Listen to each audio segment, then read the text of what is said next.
The Day in Tech History is sponsored by CashFly over at CACHEFLY.com, where you can host your podcast and get a 14-day free trial.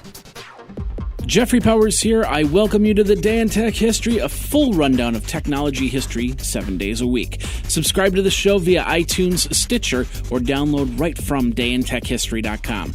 Now let's find out what happened on this day, your day in tech history. December 16th. 1915, Albert Einstein publishes the definitive form of the general theory of relativity. In 1947, William Shockley, John Bardeen, and Walter Brattain of Bell Laboratories patent the point contact transistor, which is the first solid-state electronic transistor. They demonstrate it to a small audience. In 1954, the first synthetic diamonds were produced at General Electric Research Laboratories by Professor Tracy Hall, H. Tracy Hall. 1969, the IBM Data Processing Division announces MATLAN. It's a computer application to aid scientists and engineers in solving large matrix problems. 1975, IMSAI, 8080 IMS. The Associates of San Leandro, California, begin shipping the IMSAI 8080 computer kit, which is one of the first consumer computers, to customers. 20,000 units would be sold at a price of $931 assembled, or $599 as a kit. They featured a 2 MHz Intel 8080A chipset, which had a maximum of 64 kilobytes of RAM, and an optional cassette or floppy drive. In 1986, Microsoft agrees to buy back 7 license agreements from Seattle Computer Products for $925,000. It was an out-of-court settlement. The Seattle Computer Products Group had sought $60 million in damages. In 1988, Kevin Mitnick is charged with stealing $1 million in software from the Digital Equipment Corporation that included the VMS and X-Safe source code, causing $4 million in damages to the system and gaining unauthorized access to MCI long-distance codes through university computers in Los Angeles and England. Magistrate took the unusual steps of ordering Mitnick held without bail. In 1994, CERN, or the European Organization for Nuclear Research, receives funding for the Large Hadron Collider, and the CERN Council unanimously approves its construction. In 1995, Microsoft releases Visual Fox Pro 3 for Windows. In 1996, Adobe Systems releases PageMaker 6.5 for Windows 95 and NT 4.0, $895 new, or $99 for the upgrade. Also in 1996, IBM and Motorola announced that they would cease the development and sales of Windows NT-based PowerPC systems. And Intel announces the development of a supercomputer that can attain computing speeds of up to 1 trillion operations per second, with 9,624 integrated Pentium processors operating in parallel. It was commissioned by the U.S. Department of Energy at a cost of $50 million. That supercomputer would be used in the Sandia National Laboratories to simulate nuclear weapons performance and to predict weather patterns and other natural phenomena. 1997, Microsoft files an appeal of the preliminary injunction issued by Judge Thomas Penfield Jackson on December 11th. The injunction required the company to unbundle the Internet Explorer web browser from Windows operating systems. Also in 1997, President Bill Clinton signs the No Electronic Theft Act into law, making it a criminal act to trade a copyrighted work with a friend or to reproduce or distribute copyrighted works with a total retail value of more than $1,000 inside a 180-day period.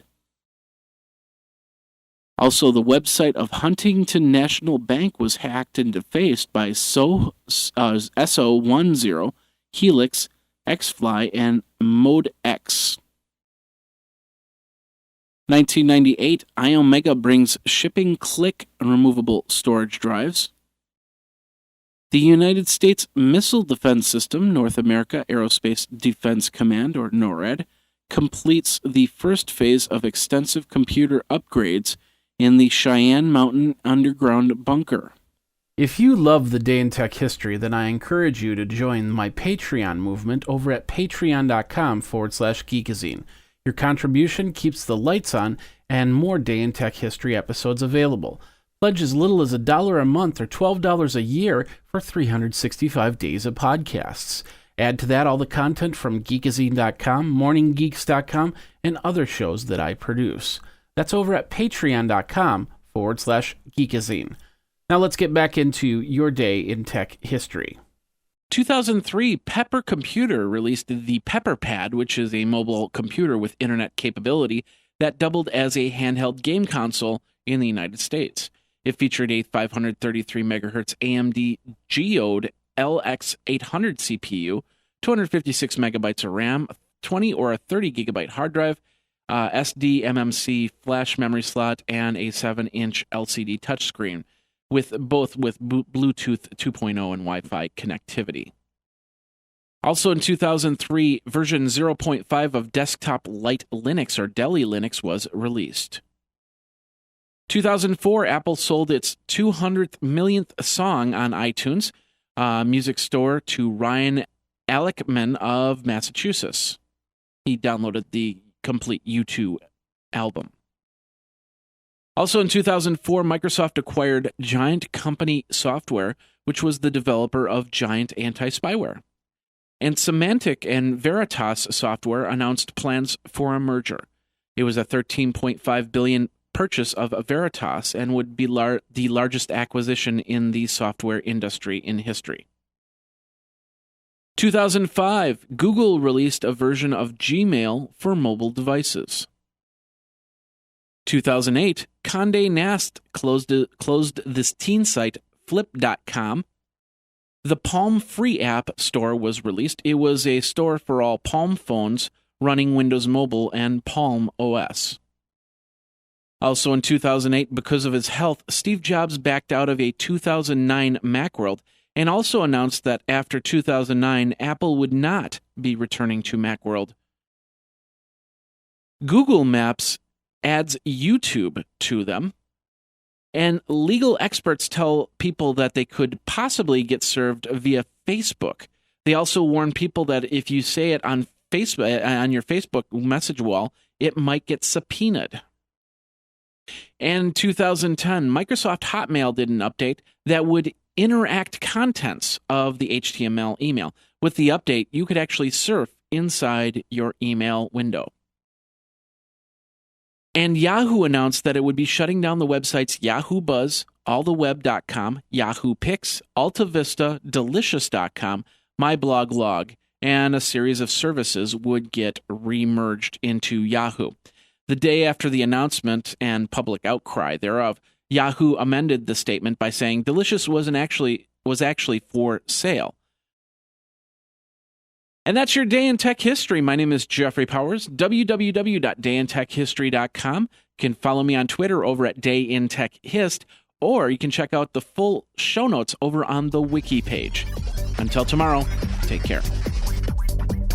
And that's your Day in Tech History. My name is Jeffrey Powers, www.dayintechhistory.com.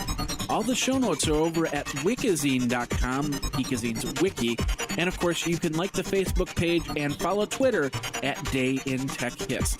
Until tomorrow, take care. Day in Tech History is copyright 2015, JMP Enterprise and Geekazine.com.